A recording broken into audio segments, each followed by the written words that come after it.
Yes, salut à tous, c'est Kevin et on se retrouve aujourd'hui pour une nouvelle vidéo d'analyse crypto. Et bravo à tous, félicitations déjà, nous avons atteint les 120 abonnés. On a dépassé les 100 abonnés il y a à peine 2 semaines, on est déjà à 120 abonnés, donc ça commence à prendre une dynamique positive et une accélération, donc ça c'est vraiment top. Mes dernières vidéos ont eu l'air de vous plaire, j'ai eu quelques commentaires plutôt encourageants et intéressants, et des questions, donc ça c'est top. Si t'es nouveau sur cette chaîne, n'hésite vraiment pas à t'abonner et à faire partie du nouveau mouvement, vu qu'on a dépassé les 100 abonnés et maintenant les 120 abonnés, je suis vraiment en train de finaliser ma formation, et toute une partie de ma formation sera complètement offerte et gratuite pour les membres des abonnés YouTube. Donc le but, ça va être de vous offrir une partie de cet espace membre sur lequel toi, tu vas pouvoir justement redécouvrir et comprendre comment fonctionne l'univers des cryptos, comment fonctionne la blockchain, comment fonctionne le Bitcoin, quelles sont les différences entre les deux, etc. Et il y aura bien sûr toute une partie plus stratégique, quelles sont les stratégies que moi j'utilise au quotidien et qui m'ont permis de me constituer un capital important sur lequel j'investis toute l'année. Voilà, maintenant que tout ça c'est dit, abonne-toi, like la vidéo si t'as envie de me donner un peu de force dès maintenant, et nous on est parti pour la vidéo. Alors, pour cette vidéo, on va analyser ensemble le Bitcoin, l'Ethereum, le BNB et le XLM. Avant ça, on va passer très rapidement sur le dollar, pour juste vous rappeler quelque chose que je vous avais présenté ce week-end. Donc ce week-end, je vous avais présenté que vendredi, nous avions eu une clôture, ici donc, une clôture, avec un ravalement, une bougie de ravalement baissière. C'est-à-dire que, par rapport à la bougie de la journée précédente, déjà ici on a eu ce qu'on appelle une étoile filante, c'est-à-dire qu'on a une mèche en haut qui est plus grande que le corps de la bougie, ici, et ensuite le corps de la bougie n'a pas de mèche en bas. Ici on n'a pas de mèche. Et quand on a ça, derrière, on a de grandes chances d'avoir un retournement de marché, et pour savoir si on va avoir un retournement de marché, il faut attendre une bougie de confirmation. Et ici on a eu une bougie de confirmation, avec un corps de bougie qui est plus bas que la bougie et la mèche précédente. Ici on n'a pas de mèche, donc c'est facile, la mèche et la bougie c'est au même endroit. Donc ici on a clôturé en dessous de la bougie et de la mèche précédente, donc on a une bougie de retournement, signal baissier, signal de short, et c'est pour ça que je vous avais présenté donc que vous pouviez prendre un short ici, avec un stop au-dessus de la structure si vous le souhaitez, et ensuite on laisse courir le trade. Et ici c'est ce qu'on voit, on a pris un short ici, le cours est en train de chuter, et ce qui est intéressant avec ça, il y a deux choses, c'est que vous pouvez faire de l'argent en investissant sur le dollar dans le bon sens, donc en achat ou en vente, premier intérêt. Deuxième intérêt, c'est que quand le dollar baisse, les cryptos montent. Quand le dollar monte, les cryptos baissent. Donc là, avec cet indicateur sur le dollar, on pouvait donc savoir qu'à court terme, on avait de grandes chances de rebondir sur les cryptos, et c'est ce qui s'est passé. Le dollar ici au total a chuté de à peine 1%, même pas. Sur les cryptos, on a déjà pris 7, 8, 9% de hausse. Et donc ça, c'est très intéressant. Donc le dollar qui baisse, confirmation de la baisse, on est à deux doigts de cross bearish en daily sur le dollar, ce qui pourrait nous donner une petite accélération, même si c'est très léger comme ici par exemple. Je vais vous montrer ça. Ici on a eu un crossement bearish juste ici de quelques jours avant de repartir violemment, mais ça pourrait être la même chose, mais en tout cas un petit cross bearish, quelques jours, hop, pour aller ici nettoyer un petit peu plus profondément et repartir. Ça peut aussi juste complètement s'effondrer et aller plus bas. En tout cas, ça profite aux cryptos qui rebondissent. Alors on va commencer avec le Bitcoin. Non, on va commencer avec l'Ethereum, tiens, puisque je vais vous raconter quelque chose sur Bitcoin d'intéressant. Donc là, ici, sur Ethereum, intéressant, on a structuré ici une structure, on l'a cassée par le haut. Ici, on voyait plutôt une structure qu'on avait plus de chances de casser vers le bas. Mais peu importe, on l'a cassée vers le haut. Donc dans la journée du 16 juillet, grosse cassure haussière.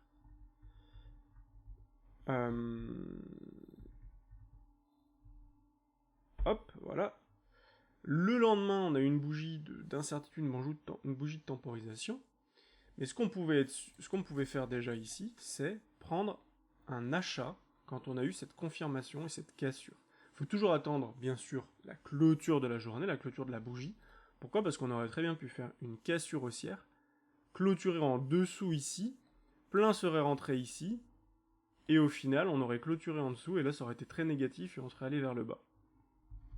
Donc c'est pas ce qui s'est passé, on a clôturé au-dessus. Du coup, ici, on a juste à prendre notre trade en disant je prends un achat à la clôture, ici, en attendant cette bougie, avec cette bougie-là. Une fois que vous avez cette bougie ici, eh bien vous pouvez prendre du coup votre achat, non pas là, mais ici, puisqu'en fait la bougie rouge c'est clôturé ici, un stop juste en dessous de la structure, et ensuite vous laissez partir le trade.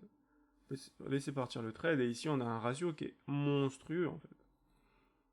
Donc là, vous prenez ça, et ici ce qui est intéressant, c'est de dire, ben, par rapport au dernier grand mouvement, ici, je vais venir prendre mes profits, entre les 0,786 et les 0,618, typiquement, je vais venir prendre du profit. Et donc ici, ça nous fait prendre des profits entre les 1532 et les 1700 $. Prise de profit ici, et ensuite on peut très bien prendre des profits un peu plus haut, par ici, par là et même ici. Donc là, ici, on sait qu'on a bientôt des profits à prendre, donc on va observer ça toute la journée sur Ethereum, avec un stop, avec un take profit ici, et un stop, soit en dessous de la structure, donc là, soit maintenant qu'on est ici, on peut très bien remonter son stop à break-even, ou même si vous voulez être plus agressif et être sûr de faire des gains, bah ici, donc ça on s'en fiche, on remonte, et vous remontez votre stop par ici. Et vous dites, ok, si jamais le cours redescend, je suis rentré là, le cours redescend ici, je prends mes profits, comme ça, si on continue de redescendre, j'aurais quand même eu des profits. Bon après, le problème c'est que si on fait ça, et que finalement on repart à la hausse, bah vous serez sorti du marché ici, et finalement le marché sera reparti. Donc c'est juste ça qui peut être un petit peu dommage. Donc voilà ce que je voulais vous présenter sur Ethereum. Ethereum, effectivement, là à court terme, on est encore sur de la hausse. Pas de signe de retournement particulier. Qu'est-ce qu'on a en 1 heure? On n'a pas grand chose en 1 heure. On est juste en train de reprendre le mouvement. En 2 heures. En fait, le problème, c'est qu'on est juste en train de reprendre le mouvement. Donc on n'a pas grand chose à dire. Il faut que ça continue, que ce soit puissant dans les prochaines heures. Sinon, on peut avoir une petite temporisation. Ici, on voit creux descendant pour le moment, enfin top sommet descendant, alors que le cours a des sommets ascendants. Donc le cours monte, ça baisse. Si jamais on n'arrive pas et qu'on repart un peu dans le rouge, grosse divergence baissière, et là on pourrait faire une bougie de retournement complète et repartir dans le marché. C'est une bonne nouvelle en soi, parce que si vous avez réussi à prendre la montée, c'est très bien. Ça voudrait dire que dès qu'on voit un retournement ici rouge, divergence, en rouge, une journée rouge qui se clôture dans le rouge sur le MACD, ce sera une validation de la divergence, et là on pourra prendre un short et retaper toute la descente. Ce qui nous permettra de prendre à la fois toute la montée si vous avez pu, mais même si vous n'avez pas pu, derrière prendre la descente et prendre 15, 20, 30, 40%. Parce que là on risque d'aller très bas en fait. Donc voilà ce que je voulais vous partager sur ETH. Maintenant, ce que je voulais vous montrer sur Bitcoin, c'est que, attention, là actuellement on s'attaque, ça y est, enfin, à ce qui est le plus intéressant, c'est-à-dire les 22 500 $. Si on clôture la journée sur BTC au-dessus des 25 500, ce sera très positif. Très positif, on clôture ici. Derrière, ce sera sûrement une explosion à la hausse sur Ethereum, sur Bitcoin, etc.